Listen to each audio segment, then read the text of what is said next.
Actual में ये dark web क्या है, ये कैसे वर्क करता है और इससे आप लोगों को दूर कैसे रहना चाहिए और क्यों रहना चाहिए, एंड इसे किसने बनाया था, किस पर्पज़ से बनाया था। बहुत से डाउट्स रहते हैं आपके माइंड में डार्क वेब से रिलेटेड, वो आज मैं सभी क्लियर करने वाला हूँ। बहुत ही इजी वीडियो होने वाला है, इजी शब्दों में आप लोगों को समझाने वाला हूँ। बस आप लोग वीडियो पूरा एंड तक देखना, बिल्कुल भी स्किप मत करना। तो बस चलिए अपना वीडियो स्टार्ट कर लेते हैं। उससे पहले आप लोगों ने अभी तक हमारे इस यूट्यूब चैनल सब्सक्राइब नहीं किया, सब्सक्राइब जरूर से कर लेना, ठीक है। तो सबसे पहले देखिए मैं आप लोगों को बता देता हूँ, जो हमारा इंटरनेट होता है बेसिकली उसी इंटरनेट का एक पार्ट होता है डार्क वेब। सबसे पहले हम बात करते हैं जो हमारा इंटरनेट है वो कितने पार्ट्स में डिवाइड है। हमारा जो इंटरनेट होता है वो नॉर्मली 3 पार्ट्स में डिवाइड होता है। जैसे कि एक हमारा होता है surface web and deep web, उसके बाद होता है डार्क वेब, ठीक है। ये 3 पार्ट्स में हमारा जो इंटरनेट होता है वो डिवाइड होता है। जो सरफेस वेब होता है उसे हम यूज़ करते हैं, जैसे कि हम इंजन पे सर्च इंजन पे कुछ भी सर्च करते हैं, जैसे गूगल पे सर्च किया मैंने कुछ, या किसी अदर ब्राउज़र पे मैंने सर्च किया कुछ, या फिर यूट्यूब पे सर्च किया, ये सभी के सभी हमारे जो है सरफेस वेब में आ जाते हैं। एंड उसके बाद आते हैं हम डीप वेब में। देखिए डीप वेब में क्या क्या चीज़ें होती हैं वो आप लोगों को बता देता हूँ। डीप वेब में जैसे कि किसी बैंक का डेटा होता है, एंड जो हमारी गवर्नमेंट है इसकी कुछ इन्फॉर्मेशन होती है, या फिर कुछ प्राइवेट कंपनियां उनकी कुछ इन्फॉर्मेशंस या फिर डिटेल वगैरह होती है। ये चीज़ें होती हैं जो कि हम कहीं पे भी सर्च करके उन्हें एक्सेस नहीं कर सकते, जो कि हमारे सरफेस वेब से हटके है थोड़ा, ठीक है। सरफेस वेब पे सभी चीज़ें आप लोगों को मिल जाती हैं अवेलेबल, कुछ भी सर्च किया वो आपको मिल गया, जो कि हमारे पूरा तीनों वेबसाइट्स को मिला लें और तीनों वेब को मिला लें तो फिर हमारा 4% लगभग हम यूज़ कर पाते हैं। इंटरनेट का 4% लगभग हम यूज़ करते हैं अपने नॉर्मल इंटरनेट को यूज़ करके, ठीक है।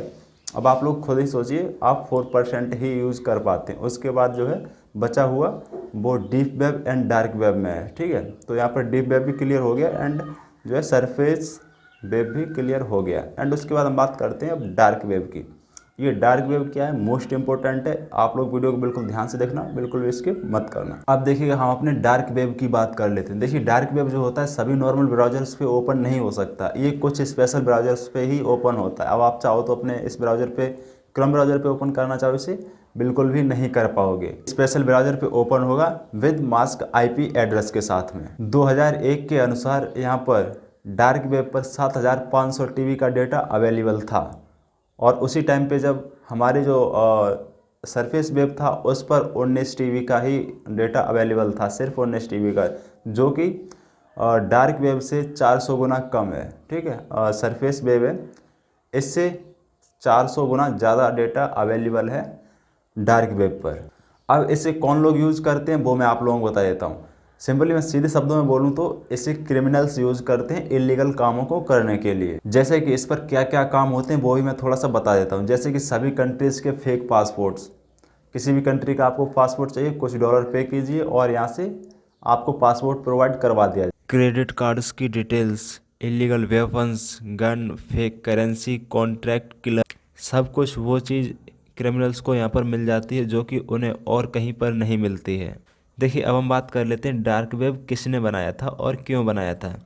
सीधे शब्दों में बोलें तो US नेवी ने 1990 को अपने गवर्नमेंट के लिए बनाया था। दोनों ही डाउट्स क्लियर हो गए। US नेवी ने बनाया था और अपने गवर्नमेंट के लिए बनाया था, अपने गवर्नमेंट के डेटा को सिक्योर रखने के लिए। बट कुछ यहाँ पर ऐसी प्रॉब्लम्स क्रिएट हुई जिन वजह से जो है इसे क्रिमिनल्स यूज़ करने लगे।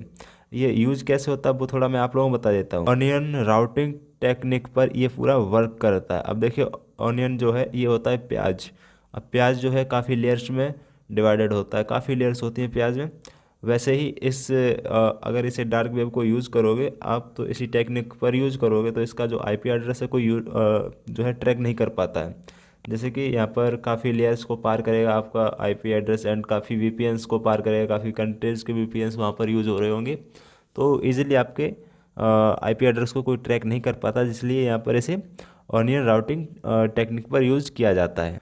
तो वैसे ये बेसिक सी इन्फॉर्मेशन थी डार्क वेब से रिलेटेड। अगर आप लोगों को वीडियो अच्छा लगा तो वीडियो को लाइक कर देना, हमारे इस यूट्यूब चैनल सब्सक्राइब करके बेल आइकन को भी प्रेस कर दें। अगर आप लोग बोलते हैं तो मैं सेकंड पार्ट भी लेके आऊँगा जिसमें और भी इन्फॉर्मेशन कवर करूँगा।